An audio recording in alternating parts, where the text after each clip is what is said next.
अरे बुढ़ऊ भर खास खास के नींद खराब हो गया है, नींद नहीं आई। अरे कलावती, ये खांसी है, बिना बुलाए आ जाती है, तुम्हारी तरह बुलाना नहीं पड़ता है।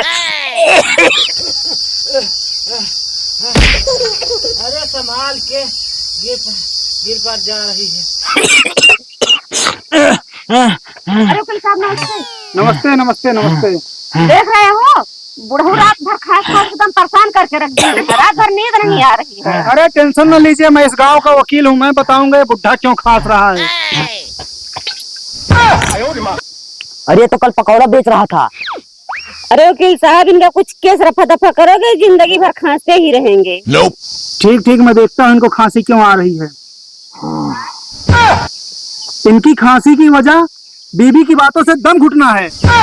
अगर आप चाहती हैं इनकी खांसी बंद हो जाए तो इनको चुटकुल्ला सुनाइए, तब खांसी नहीं हंसी आएगी। चुटकुल्ला सुनाना है।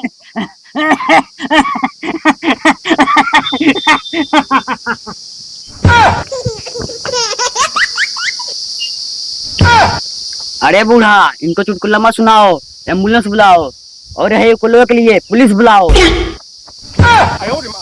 अरे मारे बुढ़ऊ।